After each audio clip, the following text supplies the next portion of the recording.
آج اسلام آباد high court کے 2 رکنی بینچ نے A1 فیلڈ ریفرنس میں جو فیصلہ دیا ہے اور جس کے نتیجے میں محترمہ مریم نواز اور کیپٹن صفدر جو ان کے شریک حیات ہیں ان کے سزائیں کالعدم قرار دے دی ہیں اور ان کی بریت کا جو حکم جاری کیا ہے، تو اس کے پاکستان کی سیاست پر یقیناً ایک گہرے اثرات مرتب ہوں گے۔ مریم نواز کا پاکستان کی سیاست میں، چونکہ وہ نواز شریف کی بیٹی ہیں، تو پاکستان کی سیاست میں ان کا کافی عمل دخل اور کافی کردار ہے۔ اور اگر ہم کراؤڈ پولر لیڈران کی بات کریں تو اگر پی ٹی آئی کی جانب سے عمران خان کراؤڈ پولر ہیں، جے یو آئی کی جانب سے مولانا فضل الرحمان کراؤڈ پولر ہیں، تو پیپل پارٹی کی جانب سے اگر بلاول بھٹو ہیں، تو یقیناً اس وقت مسلم لیگ نون کی جانب سے اگر کوئی کراؤڈ پولر لیڈر ہیں اور جس کے ساتھ عوام کھڑی ہوتی ہیں، جس کے جلسوں میں لوگ آتے ہیں، جوگ در جوگ آتے ہیں، تو وہ یقیناً مریم نواز ہیں۔ تو لیکن انہیں 6 جولائی سن 2018 کو A1 فیلڈ جو اثاثے ہیں، جو اس ریفرنس میں احتساب عدالت کے جج محمد بشیر نے انہیں نااہل قرار دے دیا تھا اور انہیں 7 سال کے قید کی سزا سنائی تھی، اور ساتھ ان کے جو شریک حیات ہیں، جو ان کے شوہر ہیں کیپٹن صفدر، انہیں 1 سال قید کی سزا سنائی تھی۔ تو اس فیصلے کو انہوں نے بعد میں چیلنج کیا تھا، اور جو اسلام آباد ہائی کورٹ کی نے اس کی سزا جو ہے وہ معطل کی تھی۔ نیب نے اس کے خلاف سپریم کورٹ سے بھی رجوع کیا تھا، لیکن سپریم کورٹ نے وہ نیب کی جو درخواست تھی یا جو اپیل تھی اس کو مسترد کر دے دیا تھا، اور یہ دونوں ضمانتوں پر تھے۔ تو یہ جب فیصلہ سنایا گیا تو یہ سن 2018 جو 25 جولائی کو الیکشن ہونے تھے ان سے 19 دن قبل یہ فیصلہ آیا، اور یہ جو نون لیگ کی جو لیڈران تھے وہ جیلوں میں چلے گئے۔ تو جو ان کا اب بھی یہی استدلال ہے کہ یہ ایک سازش تھی، اور اس کا مقصد یہی تھا کہ عمران خان کو اقتدار میں لایا جائے، اور عمران خان کی ایک خواہش تھی کہ اگر مسلم لیگ کی لیڈرشپ بار ہوگی تو ان کے لیے اقتدار کا حصول ناممکن ہے۔ تو ایک سازش کے تحت انہیں جیلوں میں ڈالا گیا، نون لیگ کی قیادت کو، نون لیگ کے جو ٹاپ لیڈرشپ ہے ان کو، تاکہ پی ٹی آئی کے لیے راستہ ہموار کیا جا سکے۔ عدالت کے اس فیصلے پر وزیراعظم شہباز شریف نے بھی خوشی مسرت کا اظہار کیا اور کہا کہ ہم روز اول سے کہہ رہے تھے کہ ہمارے خلاف انتقامی کارروائی ہو رہی ہے، اور ان سزاؤں کا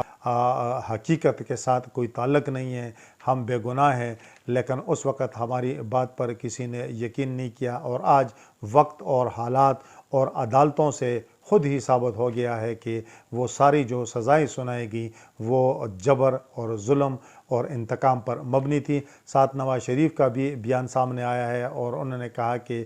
اس فیصلے سے انصاف کا بول بالا ہو گیا ہے، اور انصاف کے نتیجے میں پاکستان میں اگر انصاف ہوگا تو یہ ملک ترقی کرے گا۔ انہوں نے کہا کہ وہ خود بھی وطن واپسی کے لیے تیار ہیں، اپنے تمام کیسز کا وہ سامنا کریں گے، اور ان کا یہ کہنا تھا کہ میرے خلاف بھی ظلم اور جبر کی بنیاد پر سارے فیصلے کیے گئے، اور مجھے ایک سازش کے تحت نائل کیا گیا، سزائیں دی گئی، لیکن انشاءاللہ میں اپنے کیسز کا سامنا کروں گا، اور جو بھی میرے خلاف کیسز ہیں، جو بھی میرے خلاف فیصلے ہوئے ہیں، ان کے خلاف میں عدالتوں میں جاؤں گا، اور انشاءاللہ انصاف کے لیے آخری وقت تک لڑتا رہوں گا اور انصاف لے کر رہوں گا۔ آج اس فیصلے سے قبل عدالت میں جب بحث ہوئی تو جج صاحبان اور اسپیشلی جو نیب کے ڈپٹی پروسیکیوٹر ہیں ان کے درمیان خاصی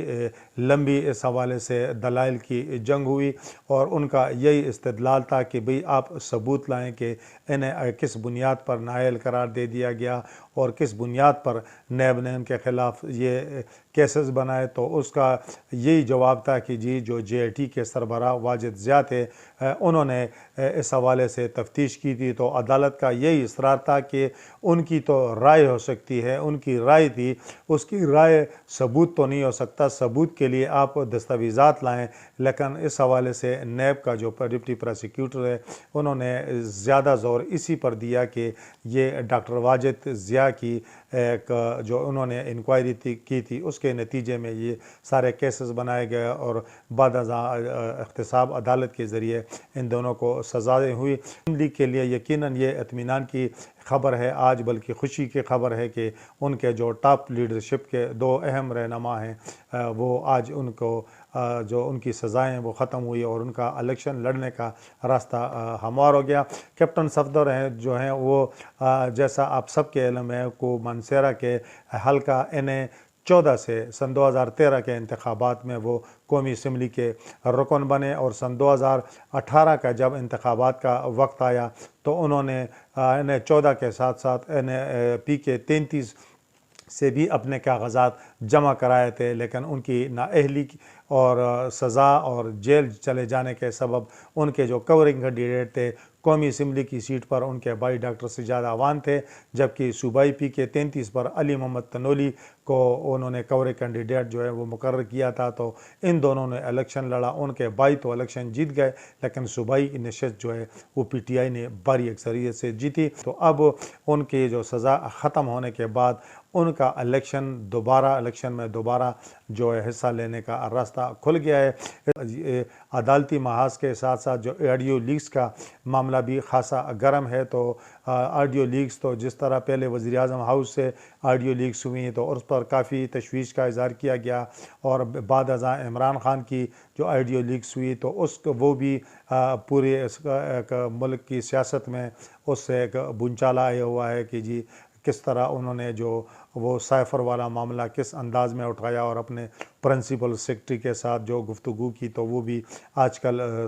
سارے میڈیا، ٹاک شوز اور print media, electronic media, social media میں یقیناً زیر بحث ہے۔ اب اس حوالے سے کہا جا رہا ہے کہ شاید مزید ویڈیو بھی لیکس ہوں، تو اب ان ویڈیو لیکس کے زد میں کون آئے گا تو اس کا تو فیصلہ وقت کرے گا۔ اس وقت تک کے لیے اتنا ہی، اللہ حافظ۔